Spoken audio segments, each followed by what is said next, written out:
Fire in the hole, let's cook a steak. While we're looking at the fire, notice that I have a direct area and an indirect area. That's where we're going to cook the steak. But we're also going to put it on the sear. But just for now, just realize that I have an indirect area and a direct area on my grill setup. Stay tuned.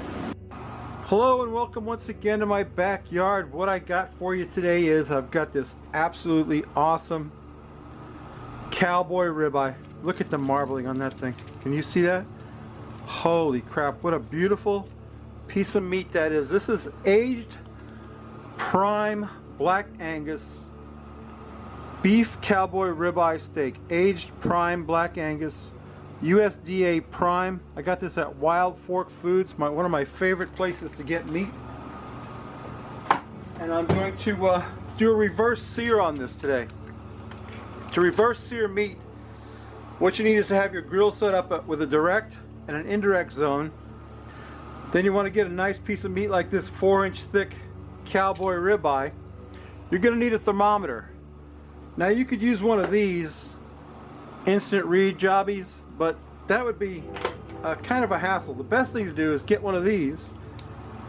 This is my little Inkbird, if it'll turn on.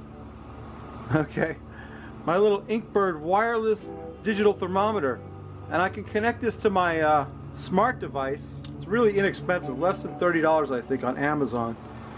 I'll put a link in the description in case you want to buy one.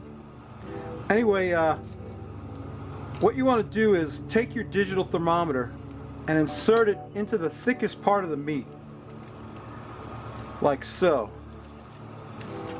which is at right now 63 degrees. I tried to let it come up to room temperature, but I couldn't wait anymore. I want to get this steak going.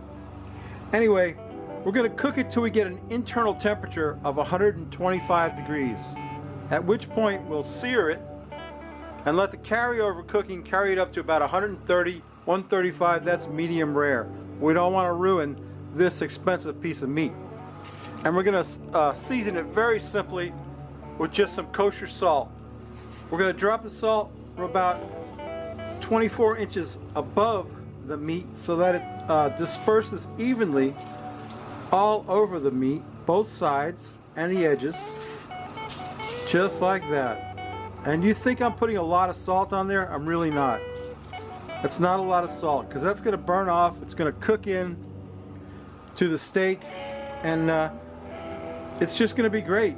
So the meat's prepped.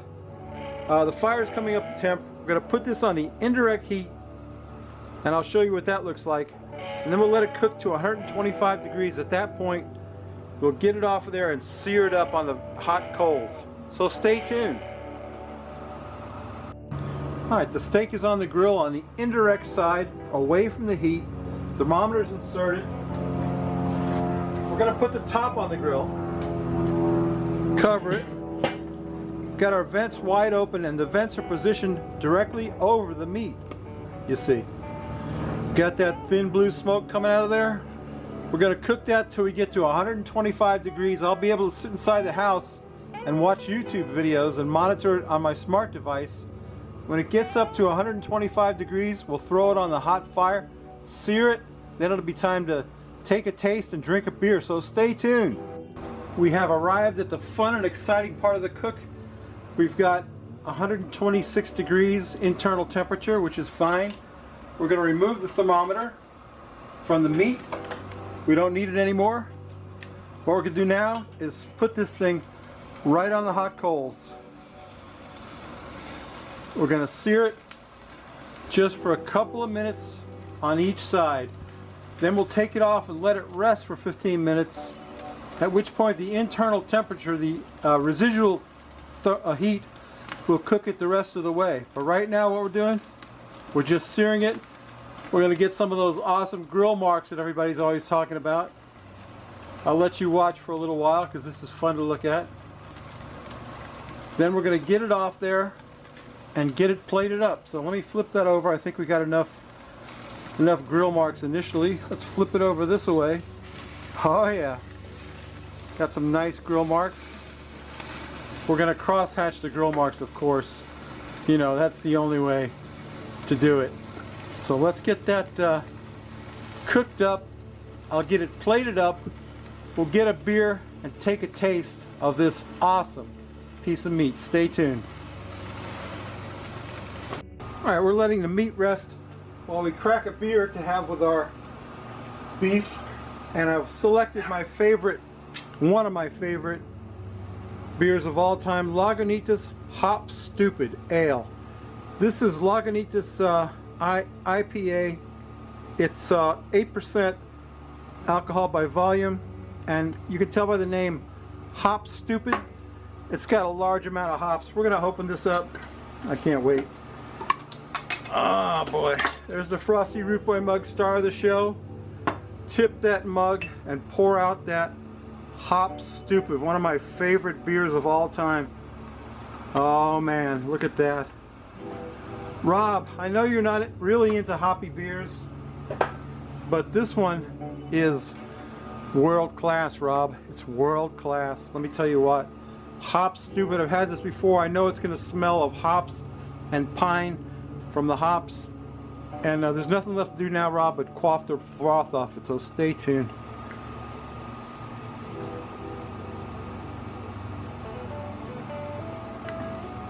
Wow, that is a world-class IPA made in California.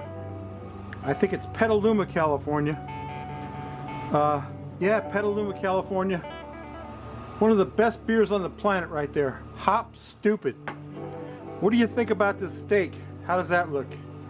Does that look like something you'd like to sink your teeth into? I'll tell you what, I am chomping at the bit to get a taste of this. This awesome piece of meat. I got to slice right into it. See what it looks like on the inside. I'm pretty sure it's going to be a nice medium rare. And I think, oh, that doesn't look medium rare, does it? Let's see. Let's cut a little deeper into it. Here we go. Now you're talking. Oh yeah, that's what I'm talking about right there.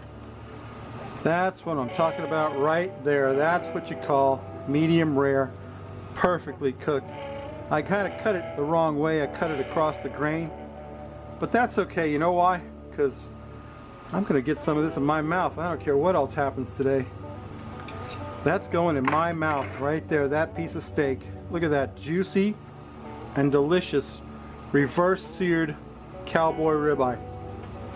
Oh man.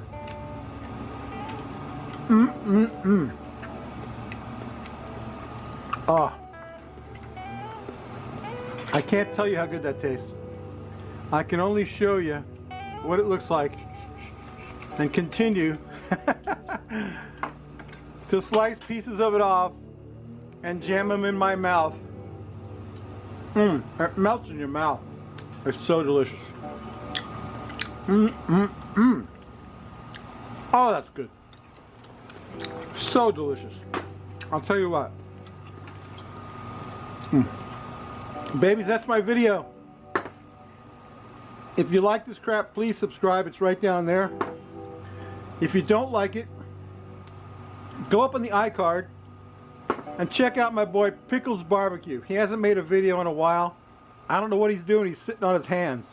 Let's see if we can get him to come up off his hands and make a video. He hasn't made one in a while. Pickles Barbecue. Go see him. Subscribe to him. Subscribe to me, the Root Boy Cooks. Come back next week. We may not cook anything good, but I'll tell you what, I think I've peaked with this cowboy ribeye. It is outstanding. Beautiful, delicious piece of meat. Okay, babies, we'll see you next week. Bye.